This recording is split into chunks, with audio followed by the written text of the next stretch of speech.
Mostra o objeto cortante. Mostra aí pro pessoal, mostra. Eles mandam. Enfia na boca aí. Ela obedece. Eles se divertem. Ela sofre. A mina morreu?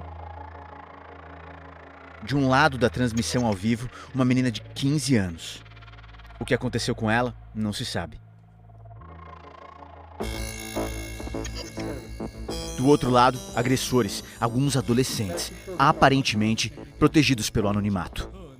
Essa era uma das muitas sessões de violência praticadas em uma das muitas comunidades criminosas que existem na plataforma Discord. Aqui nessa sala, dentro da Secretaria da Segurança Pública, policiais civis monitoram grupos criminosos nas redes sociais. Eles se infiltram nessas comunidades para descobrir quem são os agressores e quem são as vítimas. Em alguns casos, eles chegaram nos envolvidos quando o crime estava prestes a acontecer.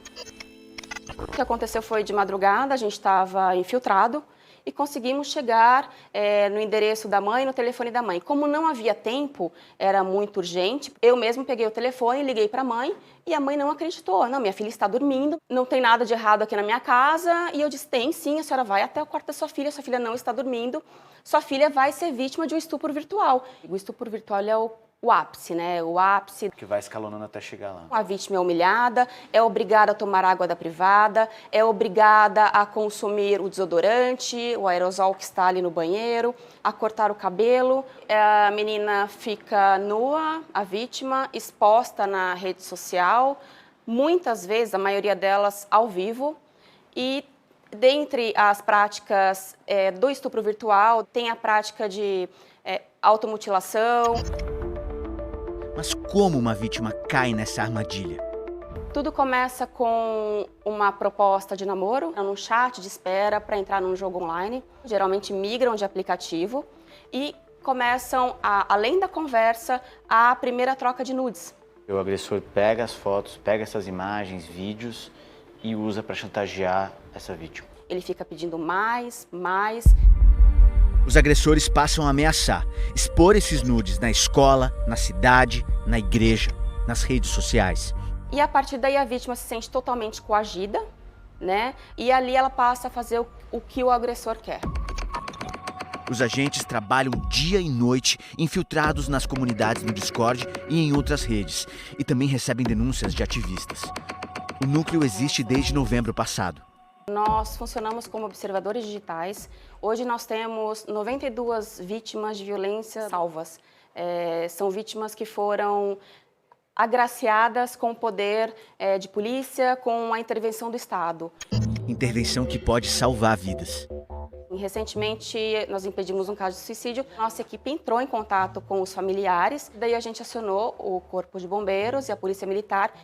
Sim, falei com a mãe e a avó, tem o endereço confirmado. Capitão, já resgatada pelo Corpo de Bombeiros. Mais uma vida salva. Em novembro, a Polícia Civil de São Paulo fez uma operação contra um desses grupos. Prendeu 2 maiores e apreendeu 4 menores de idade. Um dos presos, o soldado do Exército, Luiz Alexandre de Oliveira Lessa, que se intitulava o Hitler da Bahia. Eles são investigados por aliciar e assediar crianças e adolescentes, pornografia infantil, induzir a automutilação e ao suicídio e organização criminosa, entre outros crimes.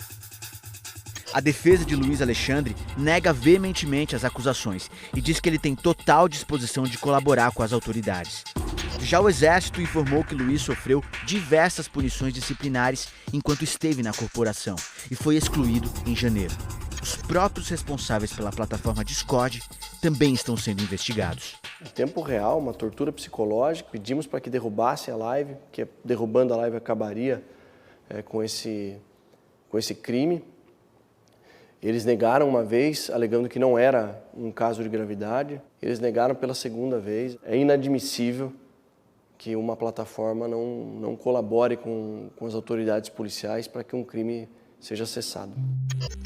Em nota, o Discord disse que as ações horríveis dos grupos investigados nessa operação não têm espaço na plataforma e que conta com equipes especializadas dedicadas a combater esse tipo de grupo criminoso. O Discord ficou mais seguro para adolescentes? Não, não ficou. e as evidências comprovam isso. As denúncias de conteúdo criminoso no Discord aumentaram 272% no primeiro trimestre desse ano em relação ao ano passado.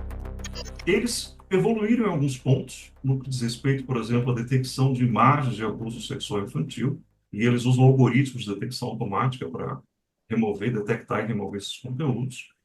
Houve um avanço no que diz respeito à cooperação com autoridades, mas isso se limita ao pós-fato. Quando a plataforma começou a operar no Brasil, eles sequer tinham um canal para as autoridades requisitarem esse tipo de dado. Isso foi criado posteriormente, inclusive depois das suas 2 matérias no Fantástico.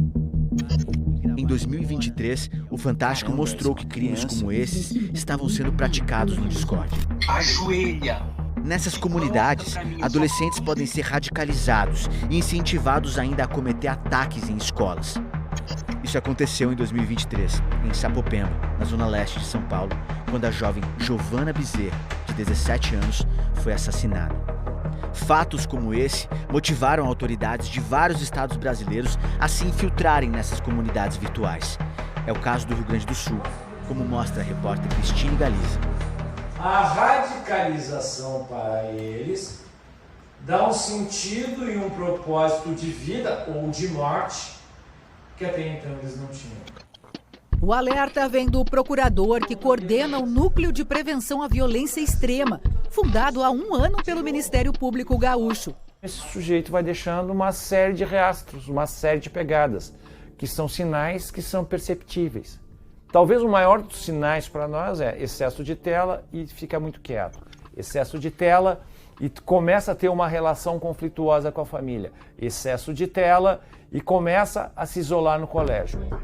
De acordo com o projeto, há 3 causas principais para o isolamento e a radicalização dos adolescentes: o excesso de exposição às telas, problemas nas famílias e o bullying. Antes, quando eu era menor, eram só piadinhas. Com o tempo começou a ir para agressões físicas, abusos, roubos, estragavam minhas coisas. Essa jovem do interior gaúcho relata que começou a sofrer bullying no colégio ainda criança. Entrei numa depressão profunda, eu não conseguia levantar da cama para ir de manhã para a escola. A saída para o isolamento, ela encontrou fechada no quarto. Vai procurar um refúgio na internet. Era como se fosse uma família muito grande que entendia tudo o que eu falava. Só que o problema é que aquilo vai tomando conta. Eu perdia tudo que eu podia ter momentos com a minha família. Eu dava um jeito de ir para algum canto para ficar no telefone. O nosso adolescente, quando está no quarto, está no computador, ele não está em casa. Ele já está num outro mundo, no cybermundo, com as suas próprias ameaças. Nesses ambientes, o que parece amizade, muitas vezes, se transforma num jogo cruel. A pressão psicológica, as pessoas, assim, elas realmente faziam tu acreditar que aquilo dali que tu estava precisando. Induziam a automutilação, induziam a maus tratos, induziam a pornografia. A mãe da jovem percebeu que algo não estava bem. E eu perguntava, mas o que é que tá vendo, né? E ela dizia nada e não contava. Só que eu não tinha noção de que as coisas que ela estava passando não era só bullying, era assédio, era tortura. A história só começou a mudar quando a família recebeu a visita da equipe técnica do Ministério Público. Ela ficou bem assustada na época, né? E eu falei pra ela que não teria que ter medo, né? Eles queriam ajudar. Eu senti um grande alívio. O Ministério Público chegou a esse caso quando passou a monitorar as redes sociais de um jovem que fazia apologia à violência e à pedofilia na internet, com quem ela falava. Ele assediava a vítima e foi preso. Desde que o núcleo foi criado há pouco mais de 1 ano, já foram identificados 188 adolescentes e jovens com tendência à radicalização ou à violência extrema aqui no Rio Grande do Sul. Qual é a nossa grande preocupação? Trabalhar com a rede para que esse adolescente seja acolhido, para que esse adolescente seja desengajado e desradicalizado. A jovem segue sendo monitorada pelo MP. Ela se reaproximou da família e atualmente, aos 18 anos, faz faculdade de psicologia. A minha relação com a internet hoje é saudável. Eu me afastei de tudo aquilo que me fazia mal. Tô vendo que a rua não é tão assustadora quanto eu achava, que não é todo mundo que vai te tratar mal. Mas como os pais podem tentar ajudar os filhos antes de acontecer o pior? A primeira forma de você certificar de que seus filhos estão vivendo uma experiência virtual segura, saudável, é você dialogar com seu filho. É você ter pelo menos uma vez na semana uma conversa mínima que seja, para você saber o que é que ele vê, por onde ele circula. É razoável que pais permitam que os filhos conversem com anônimos? Não, Estevam. A gente tem, inclusive, o hábito de dizer, não converse com estranhos. Essa mesma lógica se aplica para qualquer relação virtual. Quando permitir que o filho ou a filha utilize as redes sociais? Qual é a idade? O que pode guiar os pais? Criança até 7 anos não deve utilizar telas. Essa é uma orientação da Associação Brasileira de Pediatria há muito tempo. Dos 7 aos 13 anos, por exemplo, usar para funções pedagógicas. Usar com bastante acompanhamento, sem deixar que seu filho ou sua filha passem a viver uma experiência contínua com as telas. Eu sugiro que liberar mesmo a partir dos 16 anos. Mas liberar mesmo, nesse caso, não significa liberar para tudo. Tem como as redes sociais serem seguras sem serem regulamentadas? A experiência tem provado que não. O que vai acontecer na ausência de uma regulação é apenas a adoção de boas práticas de maneira voluntária por algumas empresas. No Brasil, um projeto de lei que nasceu no Senado pretendia regulamentar as redes sociais, mas sofreu forte oposição e foi engavetado pela Câmara dos Deputados no ano passado. O governo federal pretende apresentar um novo projeto nos próximos meses. Enquanto não surge uma regulamentação que obrigue as plataformas a agir, o trabalho de proteger crianças e adolescentes nas redes fica na conta da família e das autoridades. Como o caso de uma menina de apenas 12 anos, que foi resgatada pela delegada de São Paulo quando era vítima de um estupro virtual. Tia, sério, você é um anjo na minha vida. Se não fosse você, eu ainda estaria sofrendo tudo que eu sofria na web. Não ia conseguir sair daqui do inferno.